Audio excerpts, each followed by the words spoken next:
Did you even ask the owner of this house for permission? The question left my mouth with a calm I hadn't expected. I had just opened the door to my condo, grocery bags still dangling from my arms, and there she was. Chloe, my daughter-in-law, standing right in the middle of my living room, as if it were nothing. There were 2 enormous suitcases at her feet, and an expression that mixed surprise with something worse. Annoyance, as if I were the intruder, as if my arrival had ruined her perfectly laid plans. She looked up at me, blinked twice, and then let out that uncomfortable little laugh she used whenever someone confronted her. It was a short, sharp laugh designed to make the other person feel ridiculous. But I didn't look away. I stood there on the threshold of my own home, holding the heavy bags filled with produce and canned goods, waiting for an answer she clearly hadn't prepared. "Hey, Ava, I didn't hear you come in." Her voice sounded light, almost musical, as if we were having a casual conversation about the weather, as if the suitcases didn't exist, as if it were completely normal for her to be in my condo on a Thursday afternoon without warning me, without asking, without showing the slightest consideration for the fact that this was my space, my refuge, the only place in the world where I could still breathe without anyone demanding anything of me. I didn't move. I stayed right there in the doorway, feeling the weight of the bags beginning to leave red marks on my forearms, but I didn't drop them. Something inside me had hardened the exact moment I saw those suitcases, something that had been soft, pliable, always ready to give in for years. I had finally found a boundary. "I asked you a question, Chloe." My voice came out firmer this time. She tucked a strand of her perfectly styled hair behind her ear, that gesture she made when she needed to stall for time to think about what to say. Her eyes, painted with light shadows that matched her designer blouse, avoided mine for a second before she looked back at me with that small, condescending smile I despised so much. "Ava, please don't exaggerate. Dion and I only need to stay for a few days. They're doing renovations in our condo, and the noise is unbearable. The crew starts at 6 a.m. and doesn't leave until 7 p.m. We can't sleep, we can't work, we can't live like this. We figured it wouldn't be a problem to come here. After all, you live alone, and you have 2 bedrooms you don't even use." There it was, that one sentence that perfectly summed up what my family thought of me. You live alone, and you have rooms you don't use. As if my life were an empty space waiting to be filled by the needs of others. As if the fact that no one was sleeping in the rooms next door automatically turned my home into a resource available to whoever needed it. As if my 68 years of existence didn't grant me the right to decide how, when, or with whom to share my space. I finally walked into the apartment and set the bags on the dining room table. The sound of the canned goods hitting the wood was louder than I'd expected. Chloe took a step back, barely perceptible, but I noticed it. Her body language had changed. She wasn't so relaxed anymore. The discomfort was starting to filter through the mask of security she always wore. I stood beside the table, not unpacking the groceries, not moving toward the kitchen as I normally would. My hands rested on the wooden surface, and I could feel my own pulse beating in my fingertips. It wasn't fear. It wasn't nerves. It was something different. It was the feeling of reaching a point of no return. "Does Dion know you're here?" The question was rhetorical. I already knew the answer, but I needed to hear it. I needed to confirm what I already suspected, that my son had allowed this, that he had been part of this plan from the start, that they had both decided together that my consent wasn't necessary. Chloe let out a long, dramatic sigh, as if I were being unreasonably difficult. "Of course he knows, Ava. It was his idea.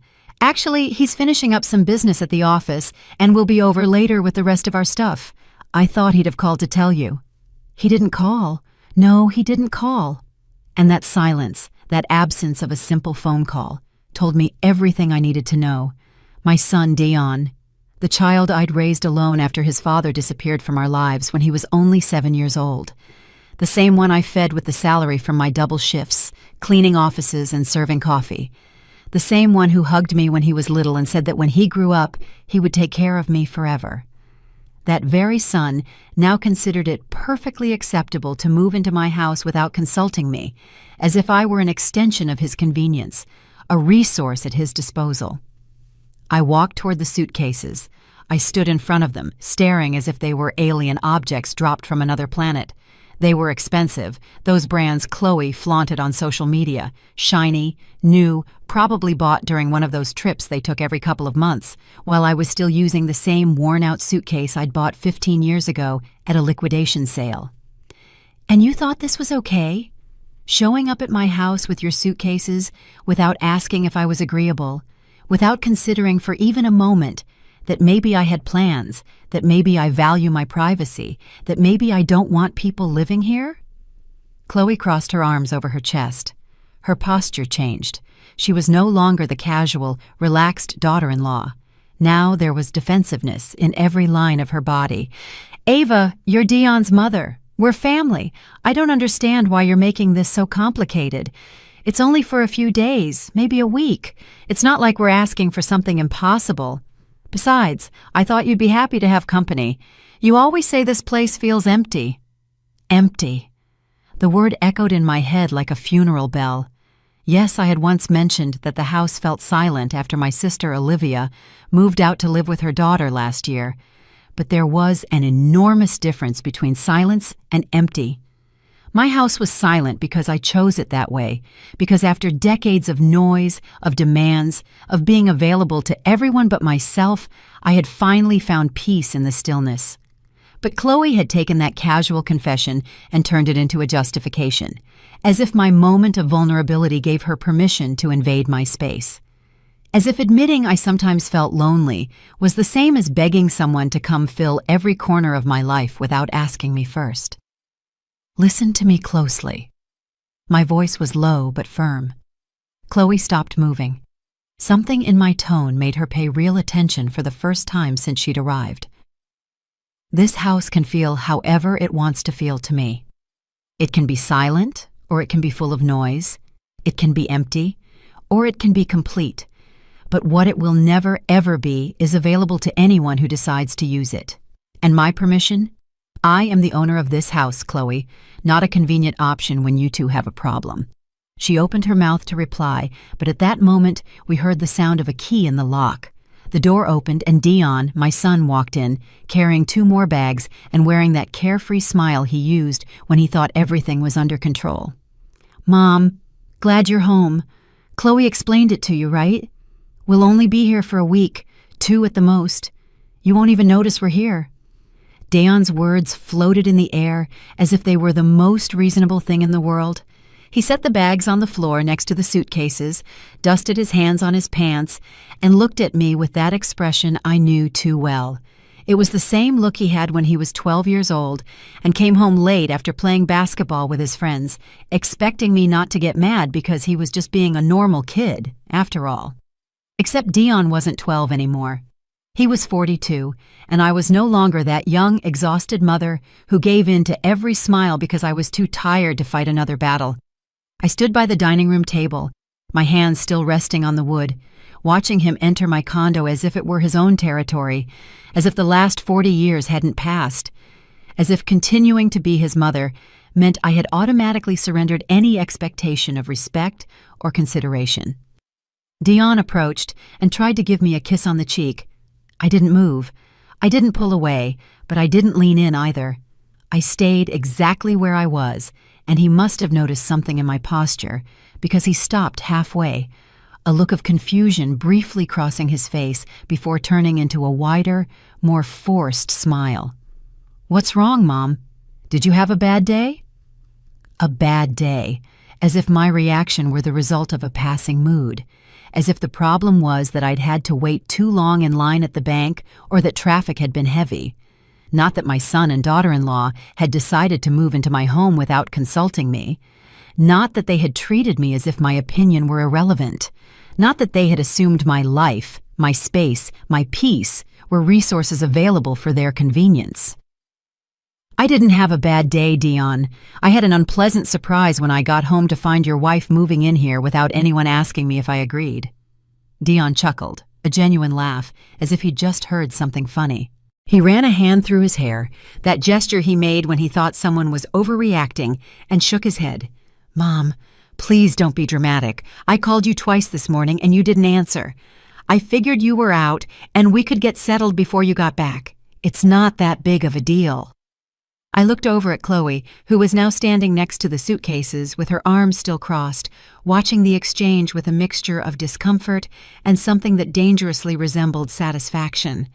As if my confrontation with Dion was proving something she already suspected, that I was difficult, that I was unreasonable, that I was the obstacle in a situation that should have been simple. "You called twice, and when I didn't answer, you decided that was enough authorization to move into my house?" "We're not moving in, Mom. We're just staying for a few days." Dion moved toward the kitchen, opened the refrigerator casually, grabbed a bottle of water I'd bought that afternoon, and drank straight from it. That small gesture, so insignificant to any external observer, felt like a confirmation of everything I'd been thinking. He saw no difference between his space and mine. To him, my house was an extension of his. My refrigerator, my food, my privacy, it was all part of a shared territory where he had unlimited access. I closed my eyes for a moment, trying to control the pressure building in my chest. It wasn't anger yet. It was something deeper, older. It was the accumulated weight of decades of being the person who always yielded, who always understood, who always put others' needs before her own. It was the weariness of having spent my entire adult life being useful, available, and convenient for everyone but myself. "How many days is a few days, Dion?" He shrugged, still drinking the water, not looking directly at me. "A week? 2 at the most. The crew said they'd finish up fast. It's just until we can sleep in our own bedroom again, without waking up to the sound of drills at 6 a.m. 2 weeks. 14 days of having 2 people in my space, using my bathroom, eating my food, interrupting my routine. 14 days of not being able to walk in my pajamas through my own living room if I woke up thirsty in the middle of the night. 14 days of having to consider others' schedules before deciding if I could watch my favorite show or listen to my music. 14 days of giving up the peace I had worked so hard to build after years of noise and chaos. And you just assumed I'd be okay with that?" Dion finally capped the water bottle and looked at me with something that tried to look like patience, but was really thinly veiled condescension. "Mom, you're my mother. Of course I assumed you'd be okay with it. What did you want us to do? Stay in a hotel and spend $150 a night when you have 2 empty bedrooms here? That doesn't make sense." $150 a night. There was the real truth, naked and unadorned. It wasn't about needing me. It wasn't about wanting to spend time with me. It was about money, about economic convenience, about how using my apartment for free was more sensible than paying for their own comfort. And I, as always, was expected to understand, to be reasonable, to place their financial needs above my emotional tranquility. Chloe cleared her throat from her spot next to the suitcases. When she spoke, her voice had adopted that soft, conciliatory tone people use when they want to sound reasonable while manipulating a situation to their advantage. "Ava, we really don't want to cause you any trouble. If it's a problem, we can help with expenses. I don't know, maybe $50 extra for utilities? We'll be using water and electricity. It's only fair we contribute." $50. As if the problem were the cost of utilities. As if I could put a price tag on my privacy, my routine, the quiet mornings where I sat on my balcony with a cup of coffee and simply existed without having to be a mother, a mother-in-law, a hostess, or any other role others needed me to play. "It's not about money, Chloe." My voice came out wearier than I intended. Dion approached again, this time putting a hand on my shoulder with that gesture he'd used 1,000 times when he wanted to soften me up. "Then what is it about, Mom? Just tell me what's bothering you, and we'll fix it. You want us to buy the groceries? Perfect, no problem. You want us to clean everything before we leave? We can do that too. You don't want us making noise in the mornings? We'll be silent as mice. Tell me what you need, and we'll do it." What I needed was for them to have asked me first. What I needed was for them to have considered that maybe I had the right to say no. What I needed was for them to understand that being family didn't mean having automatic access to every aspect of my life without my consent. But how could I explain that without sounding like the selfish mother, the difficult mother-in-law, the unreasonable woman who refused to help her own family in a time of need? I gently moved Dayan's hand from my shoulder, not with abruptness, but with enough firmness for him to know the gesture wasn't welcome right now. What I need, Dayan, is for you to understand that this is my house, not a hotel, not a backup option, not a resource available every time you have an inconvenience. It's the place where I live, where I rest, where I have the right to decide who enters and who stays. But we're your family, Mom. His response was immediate, almost automatic, as if those 4 words were an irrefutable argument, as if the simple fact of sharing blood nullified any expectation of respect or consideration. And maybe for a long time, I had believed that. Maybe for years, I had accepted that being family meant always being available, always understanding, always willing to sacrifice my own needs for theirs. But something had changed. Maybe it was turning 68 and realizing that time was no longer infinite. Maybe it was the death of my friend Serena last year, who spent her last days regretting never having lived for herself. Maybe it was simply the accumulated exhaustion of decades of being invisible in my own life. Precisely because you are my family, this hurts me more, Dayan, because I would expect you, more than anyone, to understand that I also have a right to my space, to my peace, to my decisions. Dayan exchanged a glance with Chloe. It was quick, barely a second, but I saw it. It was that look couples share when they think they're dealing with someone difficult, when they need to stick together in the face of what they perceive as a shared problem. And in that moment, I was the problem. Dayan let out a long sigh, the kind he used when he felt a conversation was taking too long to get nowhere. He ran both hands over his face, a gesture of barely contained frustration, and then looked at me with that expression he had perfected over the years, that of the patient son dealing with a complicated mother. Fine, Mom. I get that you're upset because we didn't give you more notice. You're right about that. But we're already here. The bags are inside.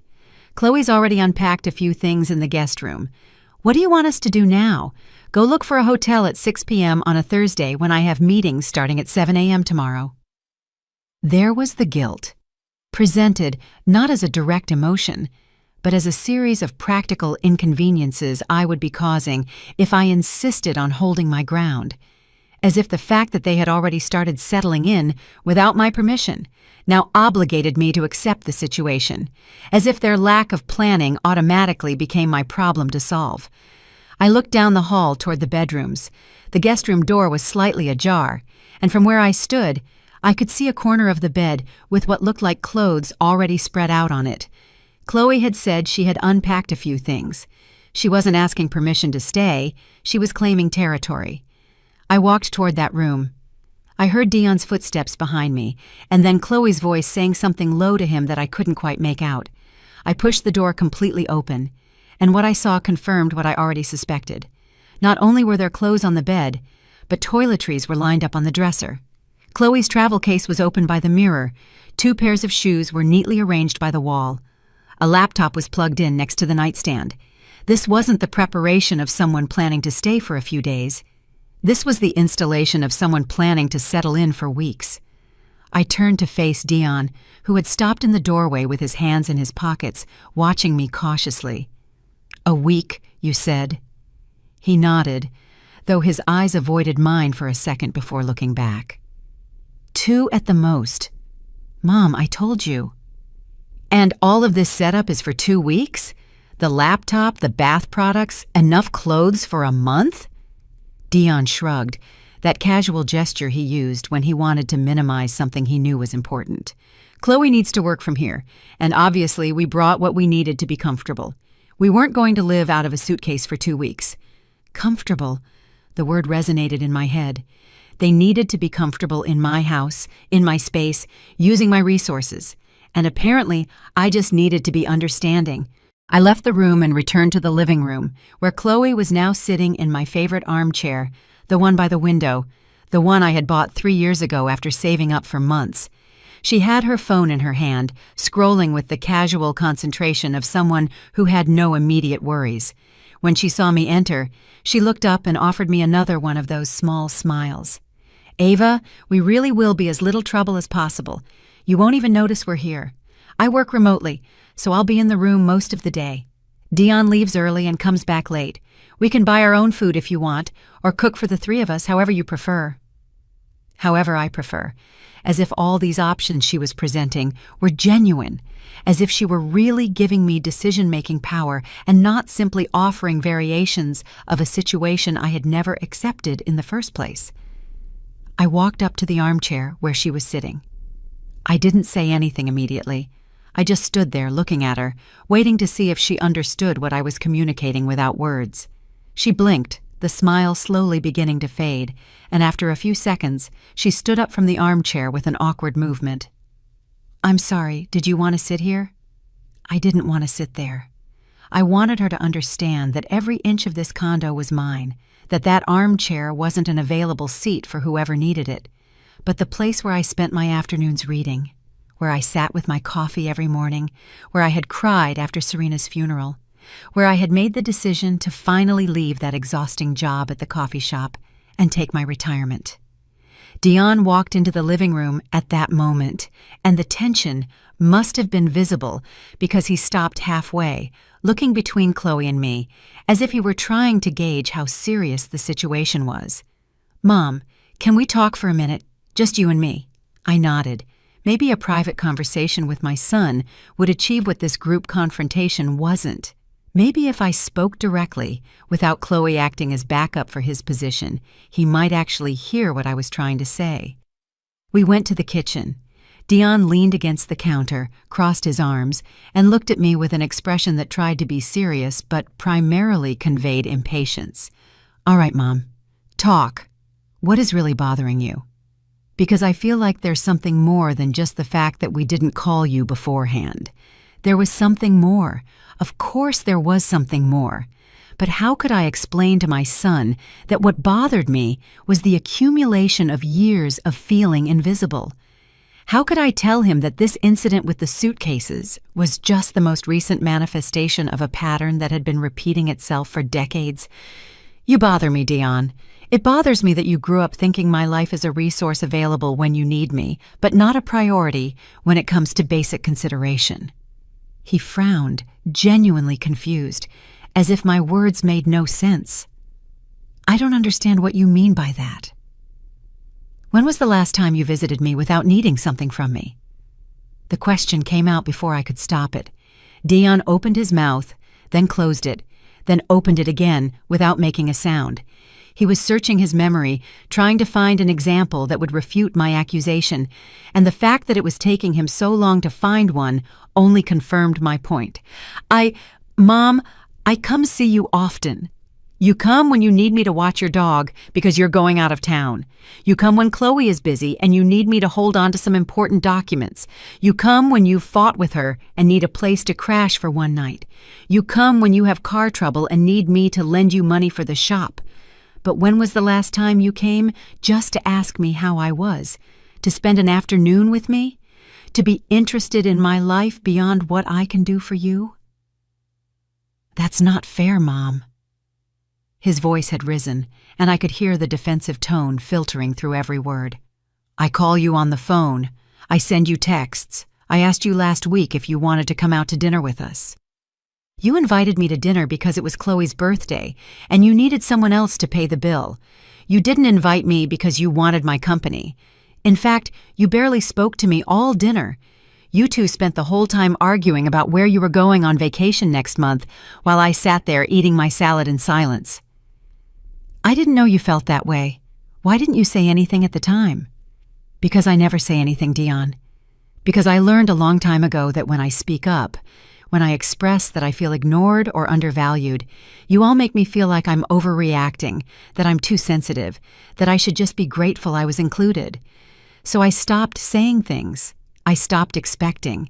I stopped believing that my presence in your lives was anything more than functional. He shook his head, running his hands through his hair in frustration. This is ridiculous. You're turning this into something much bigger than it is. We just need to stay here for a few days. We're not trying to invade your life or make you feel bad. We just need temporary housing help. And it never occurred to you that maybe I have a life too? That maybe I had plans for these 2 weeks? That maybe I enjoy my routine and my privacy, and I don't want to give them up because you decided to renovate your condo without considering alternatives? What plans, Mom? What do you do all day that's so important you can't share your space with your own family? And there was the question that revealed exactly what he thought of my life. To Dion, I didn't do anything important. I had no significant commitments. I just existed in a state of constant availability, waiting for someone to need me to have a purpose. I don't have to justify my days to you, Dion. The simple fact that I want to be alone in my own house should be reason enough. Dion let out a short, humorless laugh and shook his head as if he were dealing with something utterly absurd. He straightened up, stepping away from the counter, and looked at me with an expression that mixed disbelief with barely contained frustration. So, what you're saying is that you'd rather be alone than help your own son, that your comfort is more important than your family's needs? I wasn't saying that, or maybe I was, but not in the way he was interpreting it. It wasn't about choosing my comfort over their needs. It was about recognizing that my needs mattered too, that I also deserved to be considered, that my life wasn't a blank space waiting to be filled by the urgencies of others. What I'm saying is that you should have asked me before assuming I'd be available, that you should have given me the option to say yes or no, that you should have treated me with the same respect you would treat anyone else you were asking a huge favor of. It's not a huge favor, Mom. It's letting your son sleep in your guest room for a few days. It's giving up my privacy for 2 weeks. It's changing my entire routine. It's sharing my bathroom, my kitchen, my living room, every space where I breathe. It's giving up the peace that cost me so much to achieve after years of living for everyone but myself. Dion looked up at the ceiling as if seeking divine patience, and then looked back at me with that tired expression he used when he felt someone was being unnecessarily complicated. You know what, Mom?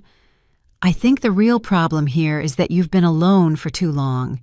You've become selfish. I'm not saying this to hurt you, but it's the truth. You weren't like this before. You always had your doors open for me, for anyone. Do you remember when you let my friend Marcus live here for 3 months when his parents kicked him out? Do you remember when your sister Olivia practically lived here for a whole year? You never said anything. You never complained about your privacy or your routine back then. Of course I remembered. I remembered Marcus, who was 19 then, with nowhere to go after his dad kicked him out for flunking out of college. I remembered cleaning up his dirty dishes every morning, doing his laundry because he never had time, cooking for 2 when I barely had enough money for 1. I remembered Olivia, my older sister, who stayed with me after her divorce and turned my small condo into her healing space while I kept working double shifts to keep both our finances afloat. I remembered all that, and I also remembered how I felt during those periods. Invisible, exhausted, resentful, but incapable of expressing it because the people I loved needed me. And I had learned from a young age that women like me existed to be needed, not to need. You're right, Dion. I didn't say anything before. I swallowed my discomfort, and I smiled, and I pretended everything was fine while I faded away a little more each day. I used to believe that being a good mother, a good sister, a good person meant constantly sacrificing myself for others. But you know what? I got tired. I got tired of being the convenient solution to everyone else's problems. I got tired of my generosity being taken for granted. I got tired of waiting for someone to ever ask me what I needed. But we did ask you what you needed, Mom. We just asked you a moment ago. We told you to tell us what you want us to do. You asked me what I wanted after you'd already made the decision for me, after you'd already settled in, after the situation was already in motion. That's not asking. That's asking for retroactive permission, expecting me to feel so guilty for refusing that I end up giving in anyway. I walked out of the kitchen. I couldn't stay in that confined space with Dion looking at me as if I were the problem, as if my resistance were a character flaw instead of a legitimate boundary. I returned to the living room where Chloe was now standing by the window, arms crossed, watching the street below. She turned around when she heard me enter, and for the first time since she arrived, I saw something different in her expression. It wasn't her usual confidence. There was caution there now, maybe even a little worry.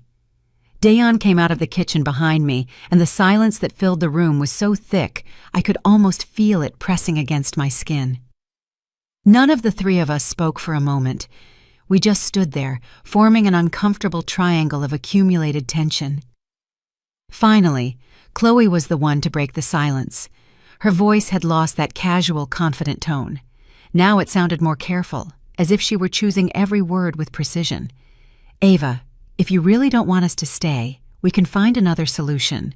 We don't want you to feel uncomfortable in your own home." I looked at Dayon, expecting him to back up what his wife had just said, but he was looking away, his jaw tight, clearly annoyed at how this whole situation was unfolding. And in that moment, I understood something I should have understood years ago. My son wasn't going to defend me. He wasn't going to acknowledge they had made a mistake. He wasn't going to validate my feelings or apologize for assuming my life was at his disposal. Because to him, I was still that mother who always said yes, that mother who moved mountains to make things easy for him, that mother whose love was measured in silent sacrifices and ignored needs. And any deviation from that pattern wasn't personal growth on my part, but a flaw that needed to be corrected. I sat down in the armchair by the window, the one Chloe had abandoned a few minutes ago. My legs were tired. My whole body was tired. In truth, it wasn't just the physical exhaustion from going to the grocery store or standing during this endless conversation. It was a deeper exhaustion, the kind that accumulates over decades of carrying the emotional weight of other people without anyone offering to help with your own. I want you both to explain something to me, and I want an honest answer. Dayon finally looked at me, his arms crossed over his chest in a defensive posture. "What do you want us to explain?" "If the situation were reversed, if I showed up at your condo with my bags without warning, saying I needed to stay for 2 weeks because there was a problem with my building, would you welcome me without a second thought?" I saw the exchange of glances between Dayon and Chloe. It was quick, barely a second, but it was enough. They both knew the answer, and they both knew the answer was different from what they expected of me. Chloe cleared her throat, searching for the right words. "Well, we'd have to think about it. Our place is smaller and we both work from home now. It would be complicated with the space and—" "Exactly. It would be complicated. You'd have to think about it. You would consider your needs, your space, your comfort, and you'd be completely within your rights to do so. No one would judge you for protecting your privacy. No one would call you selfish for wanting to keep your routine intact. No one would expect you to sacrifice your peace of mind just because I'm family." "But you're my mother, Mom. It's different." Dayon had taken a step toward me, his hands outstretched as if he were trying to explain something obvious that I wasn't grasping. "Why is it different? Because I'm your mother? Does that automatically mean I have less right to my own life? Does it mean my needs matter less than yours? Does it mean I can be ignored, invaded, and taken for granted because my role is to serve you? I'm not saying that. But you're demonstrating it, Dayon, with every decision you make without consulting me, with every assumption that I'll be available, with every time you minimize how I feel because it doesn't align with what you need me to be." I stood up from the armchair and walked toward the suitcases that were still by the entrance. I looked at them as if I were seeing them for the first time. They were physical, concrete objects, but they represented something much larger. They represented years of unestablished boundaries. They represented decades of teaching my son that my space was his space, that my time was his time, that my life was a shared resource he could take from without asking. And I had been the one who taught him that. I had created this pattern. For years, I had prioritized being the perfect mother, the available mother, the mother who never said no, without realizing that by doing so, I was slowly erasing any expectation of reciprocity or respect. Dayon approached and put his hand on my shoulder again, more gently this time. "Mom, please, let's not make this harder than it has to be. We just want a place to sleep for a few days. We're not trying to take anything from you." But they were taking something from me. They were taking my ability to decide over my own life. They were taking my right to say no without being punished with guilt. They were taking the possibility of existing as something more than an extension of their needs. I moved my shoulder away from his hand, not aggressively, but with enough firmness for him to understand that the gesture was unwelcome.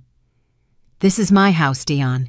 I pay the rent, I pay the utilities, I decide who comes in, and right now, I'm deciding that I need you both to leave. The silence that followed my words was so absolute that I could hear the ticking of the wall clock in the kitchen. Dion stood completely still, his hand still suspended in the air where my shoulder had been, looking at me as if he hadn't correctly understood what I had just said. Chloe let out a small sound, something between a gasp and a disbelieving laugh. "What did you say?" Dion's voice sounded strange, higher than normal, as if the words had gotten stuck somewhere between his throat and his mouth. He ran a hand over his face, took a deep breath, and then looked at me with an intensity I hadn't seen in years. "Mom, please tell me you're joking." "I'm not joking. I need you to take your things and leave." Chloe took a step forward, her hands raised in a gesture intended to be conciliatory, but which actually conveyed barely contained desperation. "Ava, wait. We can talk about this. If we did something wrong, we can fix it. You don't have to kick us out. We're family." Family. That word again, used as a shield, as justification, as if it were an automatic pass that annulled any need for basic respect, as if sharing blood meant I had to tolerate anything, accept any invasion, forgive any lack of consideration. Precisely because you are family, this hurts so much, because I would expect you, more than anyone, to understand that I also deserve to be treated with dignity. Dion let out another laugh, this time longer, sharper, loaded with disbelief. He turned around, walked a few steps toward the window, then came back as if the movement helped him process what was happening. "This is insane. You're being completely irrational. You're going to kick your own son out on the street? Why? Because we showed up a few hours before we could talk to you? Because we didn't follow some ridiculous protocol you just invented?" "I didn't just invent anything, Dion. Asking before moving into someone's home isn't a ridiculous protocol. It's basic respect. It's what you would do with anyone else in your life. It's what you'd expect others to do with you." He shook his head, his hands on his hips, looking at me as if he were seeing a stranger. "I can't believe you're doing this after everything we've done for you." That sentence dropped between us like a stone in still water, everything they had done for me. I waited for him to elaborate, to tell me specifically what that everything referred to. But he didn't continue. He just stood there, breathing heavily, as if those words were enough of an argument by themselves. "Everything you've done for me? Tell me, Dion. Help me remember what exactly you two have done for me that justifies me giving up my peace of mind." Dion opened his mouth, then closed it. He looked at Chloe for support, but she was looking at the floor, biting her lower lip. He looked back at me, and now there was something different in his expression. It wasn't just disbelief or frustration. There was genuine, escalating rage. "You want a list? Fine. We bought you that new TV last year when yours broke down. I offered to pay you back for it. You told me it wasn't necessary, that it was a gift. And then you mentioned it at every family dinner for the next 6 months as an example of your generosity. We drove you to the emergency room when you twisted your ankle, because I had no way to get there, and you were passing by on your way home, and you dropped me off at the hospital entrance. You didn't come in with me. I waited 3 hours alone until a nurse got me a cab to get back. We invite you to dinner every time we celebrate something. You invite me when you need someone else to pay part of the bill, or when you need to look good in front of other people, showing that you're good kids who include their mother. But at those dinners, you talk between yourselves, check your phones, make plans that don't include me. I'm just there as family decoration." Dion took a step toward me, and there was something dangerous in his movement now. Not physically threatening, but charged with an emotion that was about to overflow. "You know what your problem is, Mom? Nothing anyone does for you is enough. There's always something wrong. There's always a but. You always find a way to play the victim. I'm not playing the victim. I'm setting a boundary. There's a huge difference. No, what you're doing is punishing me because your life didn't turn out the way you wanted, because Dad left, because you had to work hard, because you feel lonely. And now, when I finally have some stability, when I can finally ask you a favor, you decide it's the perfect time to collect emotional debts for things that happened decades ago. His words felt like physical blows, each one designed to hurt me, to make me doubt myself, to turn my legitimate boundary into an act of unjustified revenge. And the most painful part was that there was a kernel of truth in what he said. Yes, I felt lonely sometimes. Yes, I had carried resentments for years. Yes, there were moments when I looked at my life and wondered where all the time, all the energy, all the version of myself that existed before I became a mother, an employee, the person everyone needed me to be, had gone. But that didn't change the fact that I had a right to my space, that I deserved to be consulted, that my life wasn't a territory available for invasion just because my son decided he needed it. You're right about one thing, Dion. My life didn't turn out the way I wanted.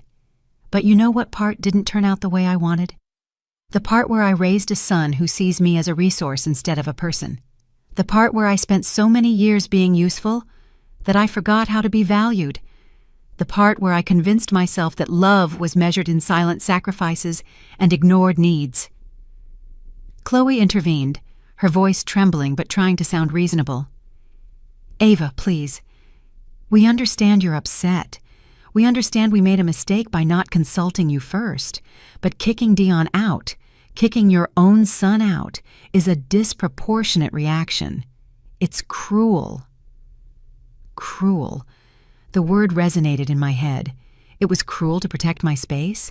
It was cruel to set boundaries. It was cruel to say no. But it wasn't cruel to show up unannounced.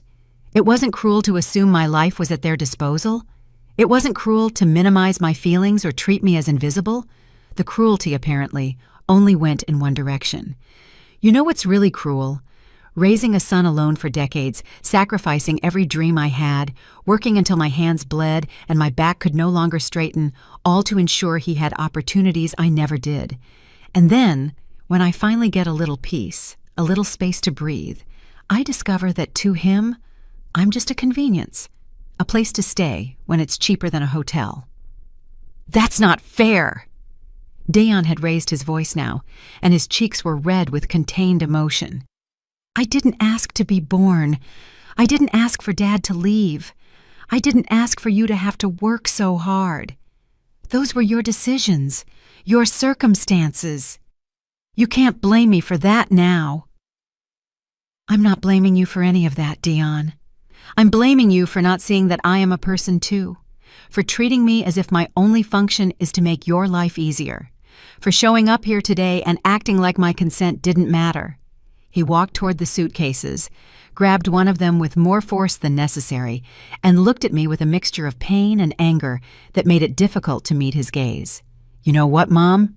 You're right. We're leaving. I don't need this. I don't need to be in a place where I'm clearly not welcome, where my own mother treats me like a stranger. I'm not treating you like a stranger. I'm treating you with the same standard you treat me, without prior consideration. Dion lifted the suitcase, stumbling slightly with its weight, and headed for the door. Chloe followed him, taking the other suitcase, but before reaching the exit, she turned to look at me one last time. I hope this is worth it, Ava. I hope your space and your peace are worth losing your son over. My son is not lost because I set a boundary. If he leaves and doesn't return, it's because he chose to value his comfort more than our relationship. It's because he preferred to be angry than to be wrong. Dion had already opened the door and was stepping out into the hallway when he suddenly stopped. He turned around, looked at me with a strange expression I couldn't immediately decipher, and then, to my complete surprise, he let out a sharp laugh. It wasn't a laugh of joy. It was a bitter, sarcastic laugh, loaded with disbelief. This is perfect, truly perfect. Wait until I tell everyone how my mother kicked me out of her house for daring to ask her for help. Wait until the family hears about this. Wait until Aunt Olivia knows that the generous Ava, the one who always has her doors open, Now she's gotten so selfish that she won't even help her own son. There was the veiled threat. The promise that if I stood by my decision, he would make sure everyone knew what kind of terrible mother I had become.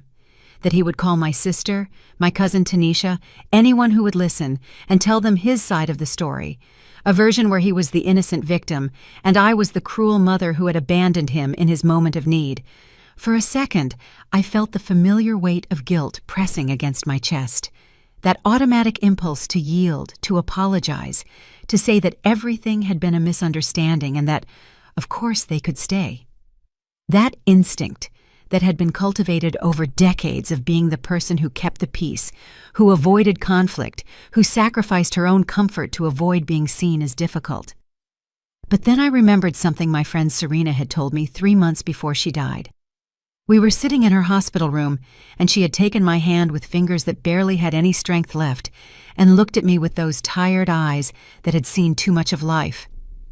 "Ava," she had said, her voice barely audible above the constant beeping of the machines, "the biggest mistake I made was caring more about what people thought of me than what I thought of myself. I spent 70 years trying to be what others needed, and now that I'm dying, I can't remember a single moment when I lived for myself." Those words had been ringing in my head since her funeral. And now, standing across from my son and his implicit threat to destroy my family reputation, I understood that the moment had come to decide what mattered more, the image others had of me, or the truth of who I really was. Go ahead, Dion. Call whoever you want. Tell them whatever you want.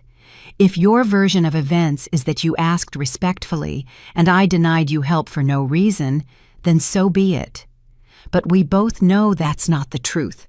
We both know you showed up here unannounced, assuming my house was your house, treating me as if my consent were irrelevant. Dion slammed the suitcase down on the floor with a dry thud. His eyes were bright now, not with tears, but with pure rage. "You know what, Mom? You're right. I didn't ask for permission. And you know why? Because I never thought I'd have to ask my own mother for permission to stay in her house for a few days. Because I grew up believing that family helps without conditions. Because you taught me throughout my entire childhood that the doors of this house would always be open to me. Then I taught you wrong. I taught you that love meant unlimited access, that being family meant I had no right to say no. I taught you that my space was your space and that my needs mattered less than yours. And now I'm correcting that mistake." Chloe intervened again, and now there were real tears running down her cheeks. Though I wasn't sure if they were from sadness or frustration. "Please, Ava. Dion, let's all calm down. It doesn't have to end this way. We can find a solution." "We can't. There's nothing to solve, Chloe. You need a place to stay. I need my space. Those two things are not compatible. It's not complicated." Dion picked up the suitcase again and walked toward the hallway, stopping right at the doorway. He didn't look at me when he spoke, and his voice sounded different now. Colder, more distant. "When you change your mind, when you realize what you just did, don't expect me to come back as if nothing happened. Don't expect me to forget that you kicked me out when I needed you." "I didn't kick you out when you needed me, Dion. I kicked you out when you decided that needing me meant you could ignore me." He stepped out into the hallway without saying anything more. Chloe picked up the second suitcase, but before leaving, she turned to look at me. Her face was red, stained with tears, and there was something in her eyes that resembled genuine confusion. "I don't understand you, Ava. I really don't. What kind of mother does this? The kind of mother who finally learned that loving herself is not an act of selfishness. It's survival." She shook her head, mumbled something I couldn't quite hear, and walked out into the hallway where Dion was already waiting for the elevator. I stayed standing on my doorstep, watching them. Dion's back was rigid, the posture of someone who felt profoundly betrayed. Chloe was checking her phone, probably looking up nearby hotels. The elevator arrived with a soft electronic chime. The doors opened. Dion entered first, dragging his suitcase with a jerky movement that made it hit the frame. Chloe followed, and just before the doors closed, Dion looked at me one last time. He didn't say anything, but the expression on his face said it all. disappointment, anger, incomprehension, and something deeper, something that resembled the genuine pain of someone who felt they had just lost something important. Part of me wanted to run to the elevator, stop the doors before they closed, tell them to come back, tell them I was sorry, that they could stay. That part of me that had spent decades learning to prioritize the emotional comfort of others over my own. That part that had been trained to believe that conflict was the worst possible outcome, worse even than my own unhappiness. But I didn't move. I stood there, watching the elevator doors close, listening to the mechanical sound of its descent, knowing that with every floor they went down, I was also closing a chapter of my life. I went back into my condo and closed the door. The silence that greeted me was different from other nights. It wasn't the comfortable silence of chosen solitude. It was the heavy silence of consequences, of difficult decisions, of bridges I might have just burned. I walked toward the guest room, where Chloe had begun to settle in. The clothes were still spread out on the bed. The toiletries were still lined up on the dresser. The laptop was plugged in next to the nightstand, its indicator light blinking softly in the room's gloom. I began to put away their things. I folded the clothes carefully, though my hands trembled slightly. I put the toiletries in a plastic bag. I unplugged the laptop and placed it on the bed with the other belongings. I didn't do it out of cruelty. I did it because I needed to reclaim this space.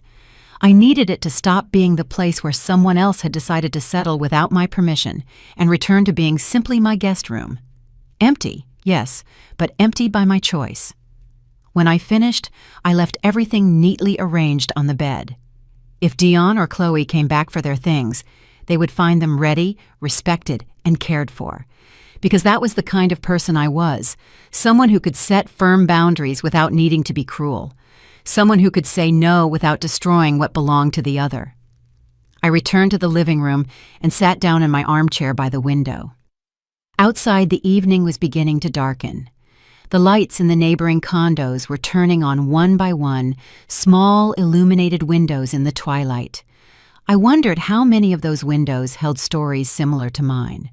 How many women were sitting in their own living rooms wrestling with the weight of having set a boundary? How many were asking themselves if they had done the right thing? My phone vibrated in my sweater pocket. I took it out and saw a message from Dion. Just 3 words. Hope you're happy. I didn't reply because I wasn't happy. There was nothing joyful about what had just happened. There was no victory in having closed the door on my own son. There was no satisfaction in knowing that weeks, maybe months, would likely pass before we spoke again. But there was something else, something that wasn't happiness, but that felt important nonetheless. There was clarity. There was the certainty that for the first time in decades, I had chosen my own dignity over the comfort of others. There was the sense that I had recovered something I hadn't even known I had lost, the right to say no without having to justify myself endlessly. Another message arrived. This one was from Chloe. Dion is very upset. I don't think he'll call you for a long time. I hope your pride is worth it.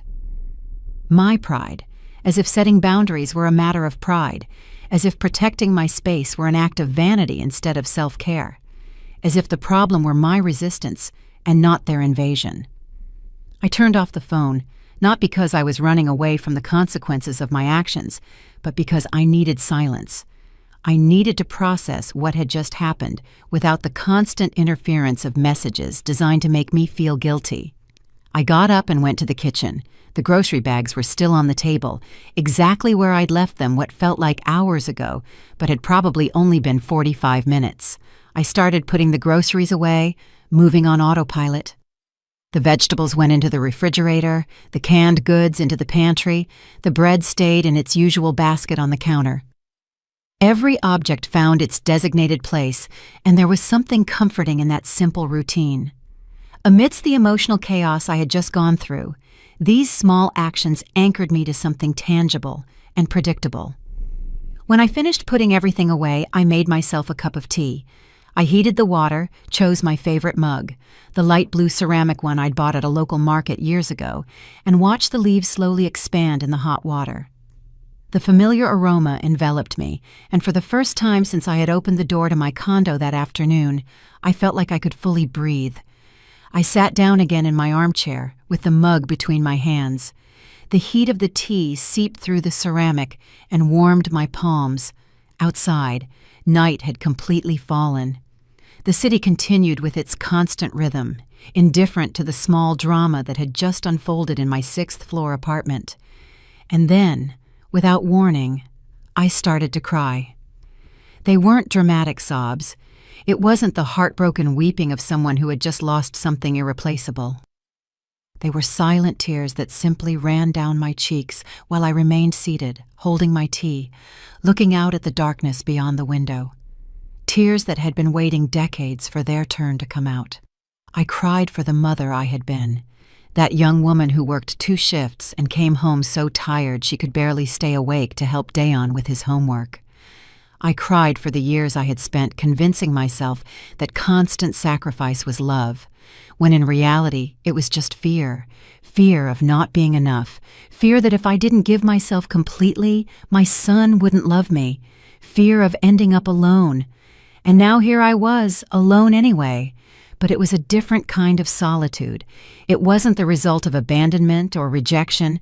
It was the consequence of choosing my own dignity. And though it hurt, though it felt as if I had lost something important, there was also a strange sense of relief, like when you finally let go of something heavy you've been carrying for so long that your arms had forgotten what it felt like not to carry it.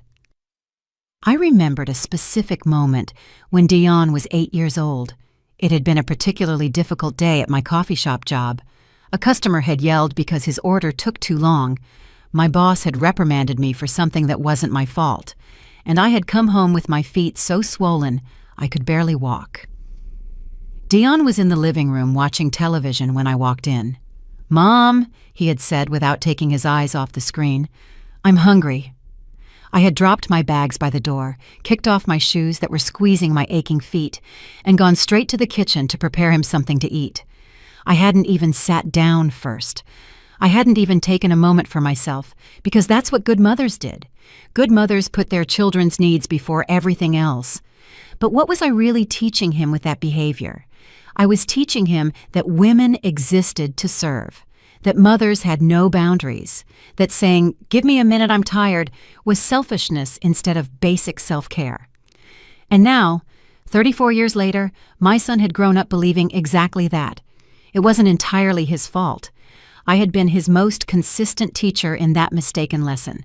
Every time I had ignored my own needs for his, every time I had smiled despite being exhausted, every time I had pretended everything was fine when I was actually falling apart inside, I had taught him that I didn't matter as much as he did, and he had learned the lesson perfectly. I took a sip of my tea. It was getting cold, but the familiar taste comforted me anyway. I thought of Serena again, of those last conversations we had in the hospital. She had been so brave in the end, facing death with a brutal clarity that only comes when there's no time left for comforting lies. "You know what's the saddest thing, Ava?" she had told me one afternoon while I was peeling an orange to share with her. "It's not that I'm dying, we all die eventually. The sad thing is that I spent my whole life waiting for the moment when I could finally live for myself, when the kids grew up, when I retired, when I had more money, when, and now that moment is never going to come because I ran out of time." She had squeezed my hand with surprising strength for someone so frail. "Don't make my mistake. Don't wait until it's too late. If you need to say no, say it. If you need space, take it. If you need to choose yourself, do it, because no one else is going to do it for you." I finished my tea and placed the empty mug on the side table. I remained seated in the silence of my condo, listening to the distant sounds of the city. A car passed on the street below. Someone laughed in one of the neighboring apartments. Life continued, indifferent to my small personal revolution. My phone vibrated again. This time, it was a message from my sister Olivia. Dayon had already called her. Of course, the news of what I had done was already circulating through the family. "Ava, what happened? Dayon called me very upset, saying you kicked him out of your house. He says they only needed to stay for a few days. Is that true? Call me when you can." I could perfectly imagine that conversation. Dayon presenting himself as the misunderstood victim.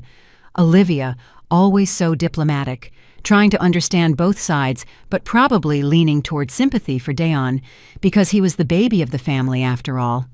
And I would be painted as the difficult mother who had suddenly become selfish in her old age. I should have felt anger at the prospect of being misinterpreted. I should have wanted to call Olivia immediately to give my side of the story, to defend myself, to ensure everyone understood that I wasn't the villain in this story.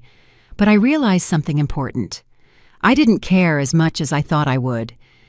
Because the truth was, Olivia, despite being my sister and loving me in her own way, had never truly understood why I had allowed her to stay in my condo for a full year after her divorce. She had never recognized the sacrifice that it represented for me. She had assumed, like everyone else, that I had plenty of space and plenty of time and plenty of energy, because that was what women like me had, scraps of ourselves to distribute to whoever needed them. I wasn't going to call her, at least not tonight, maybe tomorrow. Maybe the day after, or maybe never. Maybe it was time to let people think what they wanted to think. Maybe it was time to stop expending my energy trying to control the narratives others constructed about me. I got up from the armchair and walked toward my bedroom. As I passed the guest room, I glanced inside. Chloe's things were still there, neatly arranged on the bed. I would have to call Dion tomorrow to tell him he could come pick them up whenever he wanted, but that was a problem for tomorrow. Not tonight. In my bedroom, I changed slowly. I put on my most comfortable pajamas, the soft cotton ones that were a little worn but felt like a hug. I washed my face, brushed my teeth, following each step of my nightly routine with deliberate slowness. Each action was a silent affirmation. This is my space. This is my time. This is my life. I got into bed and turned off the light. The darkness enveloped me, and with it came a thought I hadn't expected. Pure and simple relief. I wouldn't have to wake up early tomorrow because of the noise of other people moving around my condo.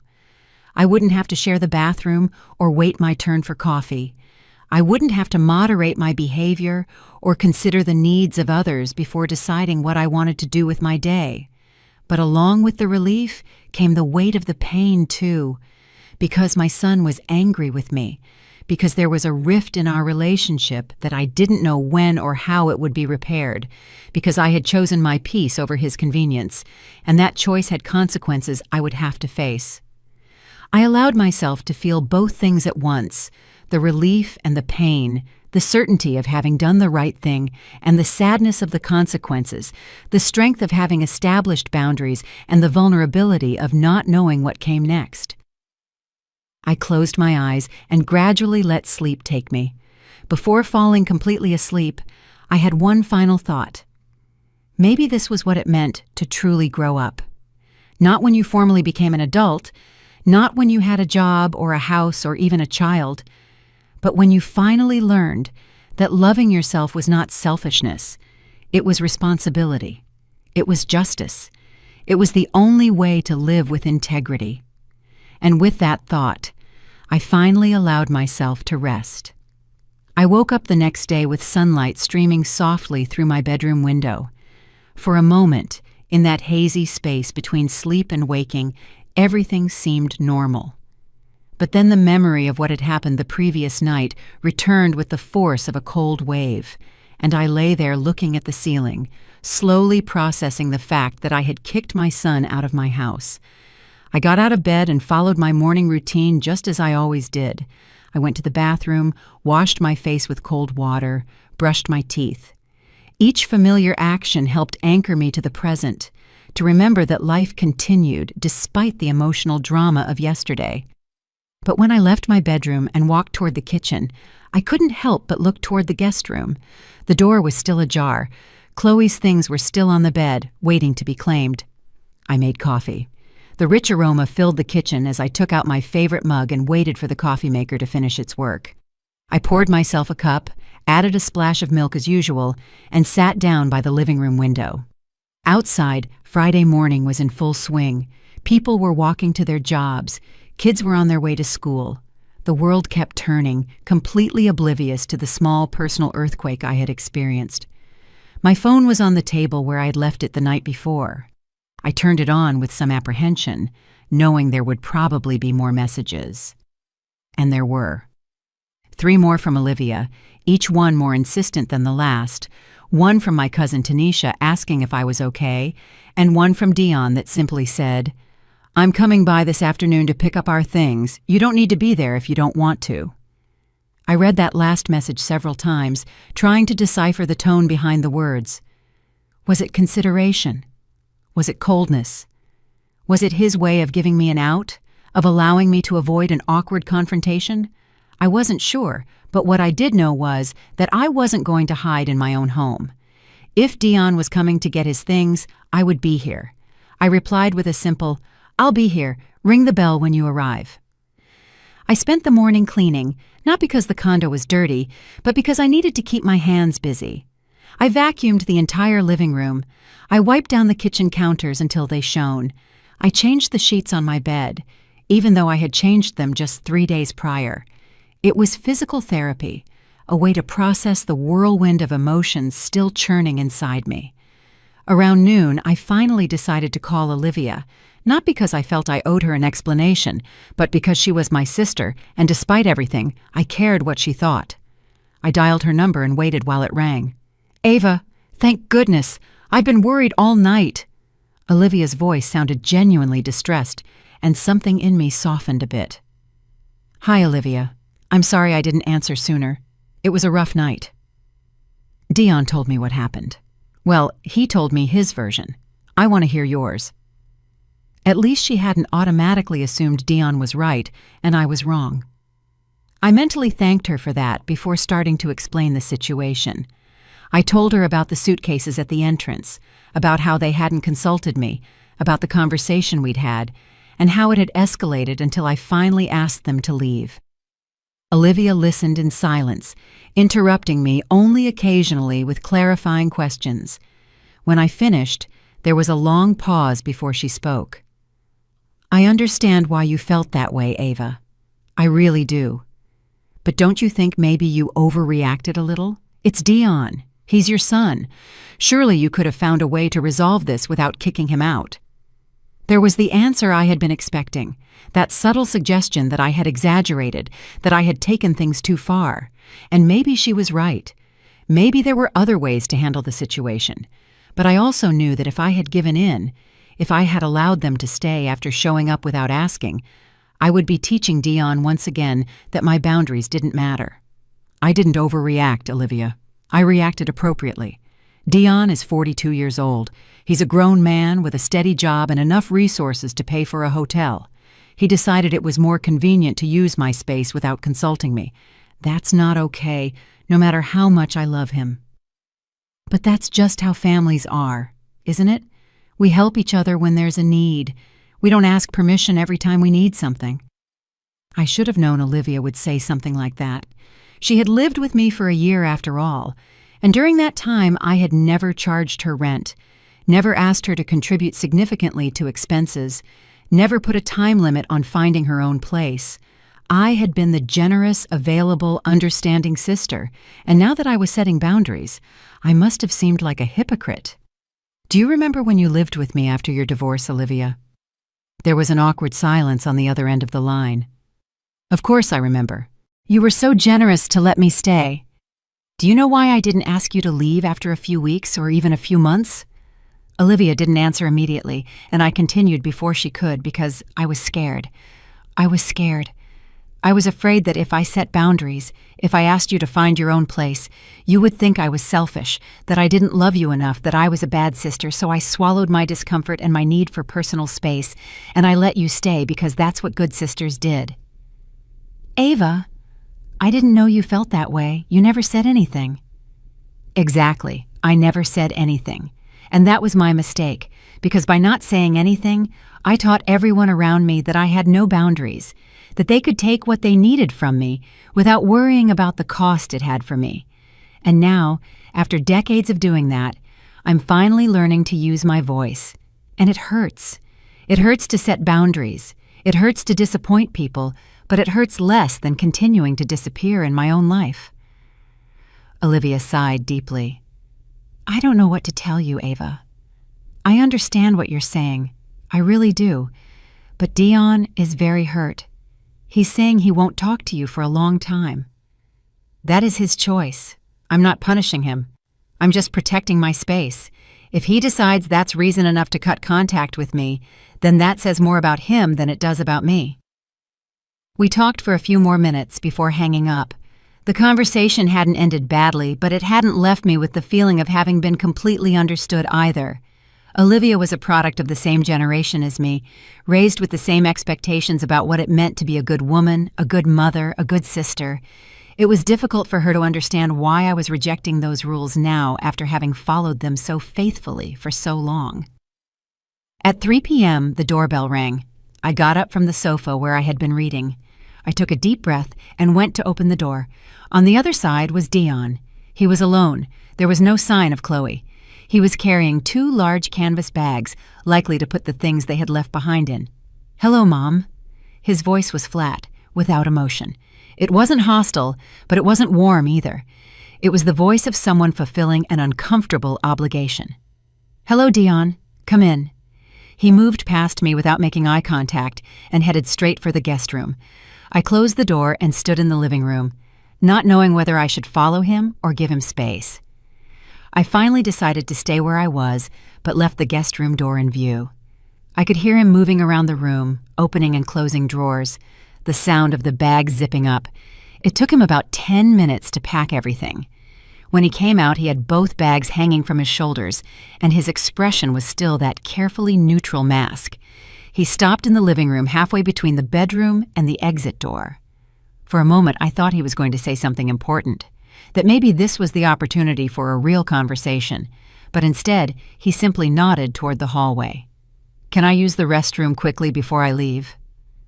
Of course. He put the bags down by the door and went into the bathroom.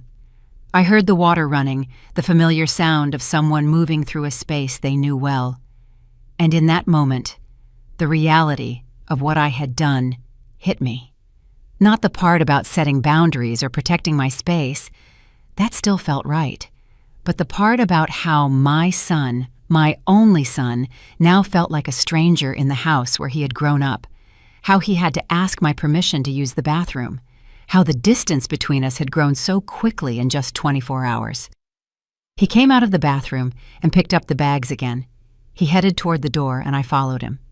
He opened the door, stopped on the threshold, and finally looked directly at me. "Is there anything you want to say, Mom?"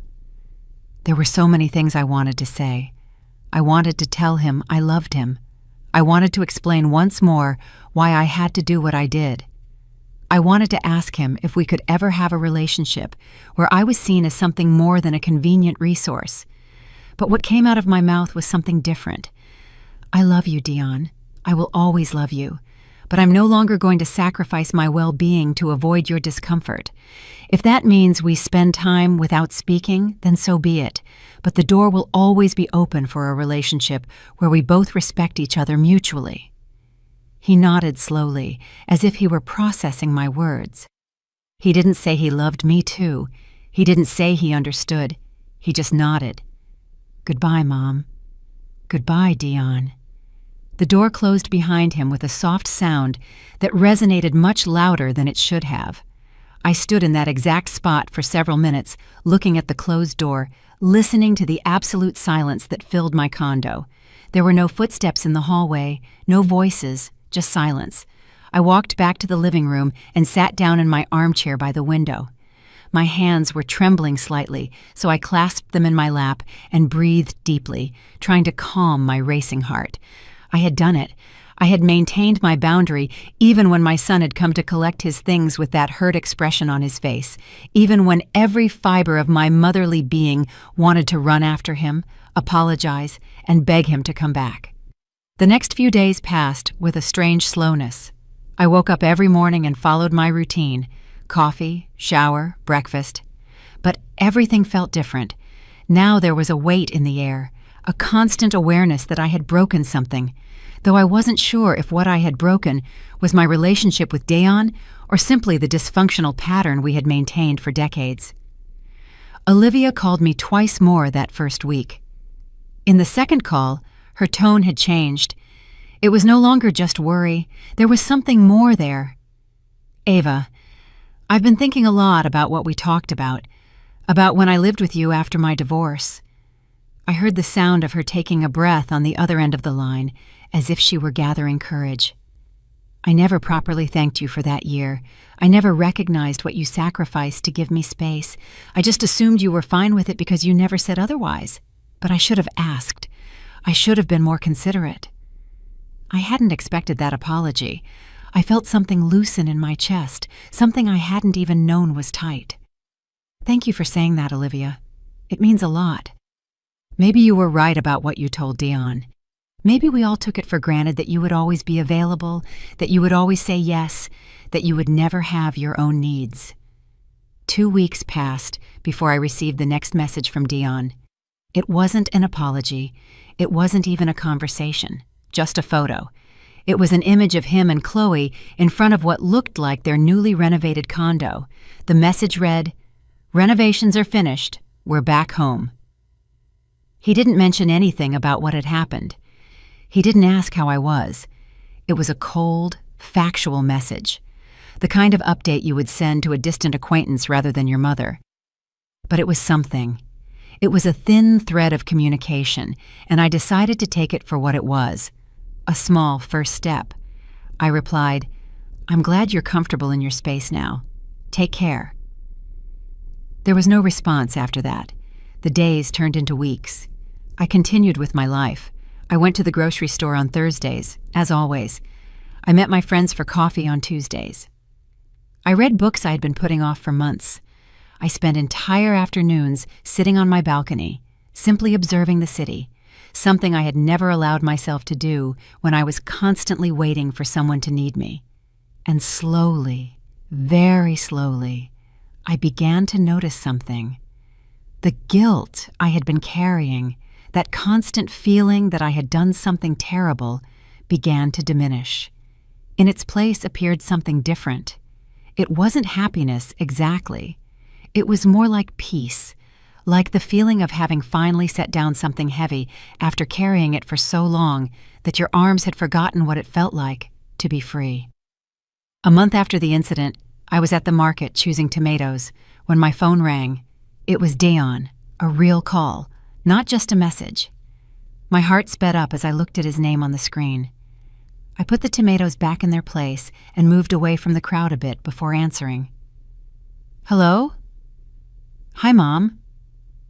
His voice sounded different. It had lost that defensive tone it had had the last time we spoke. "How are you?" "I'm well. And you?" There was a long pause. I could hear background noise, maybe traffic, as if he were walking down the street. "I've been thinking a lot about what happened, about what you said." I didn't say anything, waiting, giving him space to continue. "You were right, Mom. Not about everything. I still think you could have handled it differently, but you were right about the main thing. I showed up without asking. I assumed you would be available because you always have been, and that wasn't okay." I felt something loosen in my chest, something that had been tight for weeks. "Thank you for saying that, Dion. Chloe and I have been talking. She says she's always felt like I take you for granted, that I treat your generosity like it's an obligation instead of a gift. And I think she's right." I listened to the words coming out of my son's mouth and felt something I hadn't felt in a long time. Hope. Not the naive hope that everything would go back to the way it was, because I didn't want it to be the way it was, but the hope that maybe we could finally build something new, something more honest. "I appreciate you telling me this. I know it wasn't easy." "Mom, I was wondering if we could have lunch together. Just you and me. No Chloe, no pressure, just to talk. Would you like that?" I surprised myself by smiling. "I'd love that." We agreed to meet the following Saturday at a small restaurant halfway between our condos. When I hung up, I realized tears were running down my cheeks, but these were different from the ones I had cried that first night. These were tears of relief, of gratitude, of the possibility of healing. Saturday arrived, and I found myself nervous in a way I hadn't experienced in years. I changed clothes 3 times before settling on a simple brown dress that made me feel comfortable and dignified at the same time. I arrived at the restaurant 5 minutes early and waited at a table by the window. Dion arrived exactly on time. He looked different, too. There was something in his posture, in the way he approached the table, that was more humble than before. He sat down across from me, and for a moment we simply looked at each other.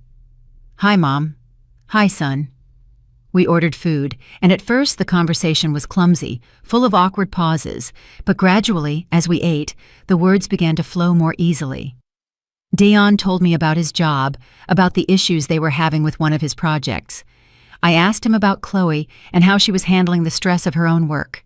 And then, between the main course and dessert, Dion put down his fork and looked directly at me. "Mom, I need to tell you something, and I need you to listen fully before you respond." I nodded, feeling my stomach tense with anticipation. My whole life, I've seen you as my mother first and as a person second. I never stopped to think about who you were beyond what you did for me, and that was selfish. It was unfair. And I'm sorry. His voice cracked slightly on the last words, and I saw that his eyes were moist. "When you kicked me out of your house, I was furious. I thought you were being cruel, that you were punishing me for something I didn't understand. But after weeks of thinking about it, talking to Chloe, even talking to a therapist I started seeing, I realized something. I realized I've never asked you what you need. I've never considered that your life doesn't exist solely in relation to mine, and that has to change." Tears ran freely down my face now, and I didn't try to stop them. "I don't need you to be the perfect mother who always says yes to everything. I need to know the real person, Ava, not just Mom. And if that means you sometimes tell me no, that you sometimes set boundaries, then I accept it, because I'd rather have an honest relationship with you than continue living in this pattern where I take and you give until there's nothing left of you." I reached my hand across the table and took his. It was warm and slightly trembling. "Thank you, Dion. You don't know how much it means to hear that." We spent the next 2 hours truly talking, not the superficial conversation we had maintained for years, but a real conversation about who we were, what we needed, and how we could have a relationship that worked for both of us. It wasn't perfect. There were awkward moments, difficult admissions, and truths that hurt to speak, but it was real, and that was infinitely more valuable than the false harmony we had maintained before. When we finally said goodbye at the restaurant door, Dion hugged me, not the quick, obligatory hug of family gatherings, but a real, long hug, the kind of hug that says, "I see you, I value you, I love you for who you are, not just for what you do for me." The following months weren't perfect. There were relapses, moments when Dion fell back into old patterns of taking my availability for granted. But the difference was that now I had a voice, and he was learning to listen. I learned that teaching respect to your children doesn't end when they grow up.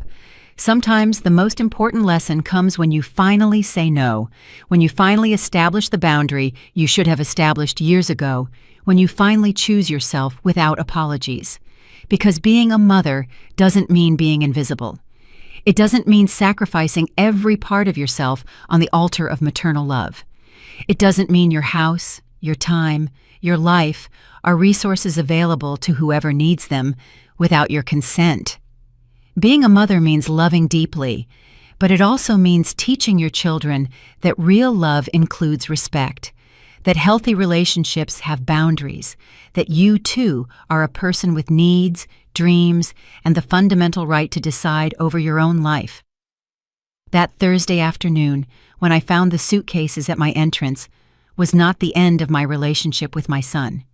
It was the beginning of a new relationship, one built on honesty instead of obligation, on mutual respect instead of unilateral sacrifice, on true love instead of dysfunctional patterns inherited from generations that taught us women existed to serve. And when I sit in my armchair by the window now, with my hot cup of coffee in my hands, looking at my quiet, tidy condo, I feel something I hadn't felt in decades. Pride. Pride in having chosen myself. Pride in having found my voice. Pride in having taught my son that love doesn't mean the absence of boundaries, but the presence of respect. My house is still my house. My life is still my life. And I, Ava Holloway, at 68 years old, am finally the owner of both. You know, for most of my life, I thought love meant giving everything until nothing was left of me. But now I see that love also means saying enough, and still having room in your heart to forgive, to grow, and to start again. Setting boundaries doesn't destroy love, it protects it.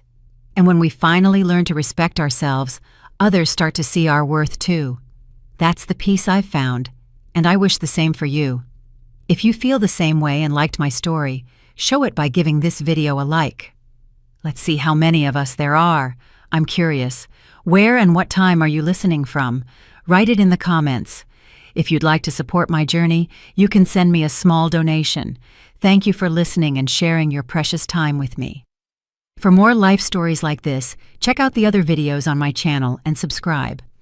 On the screen, you'll find 2 new stories I'm sure you'll enjoy. Click one and start listening right away. Love.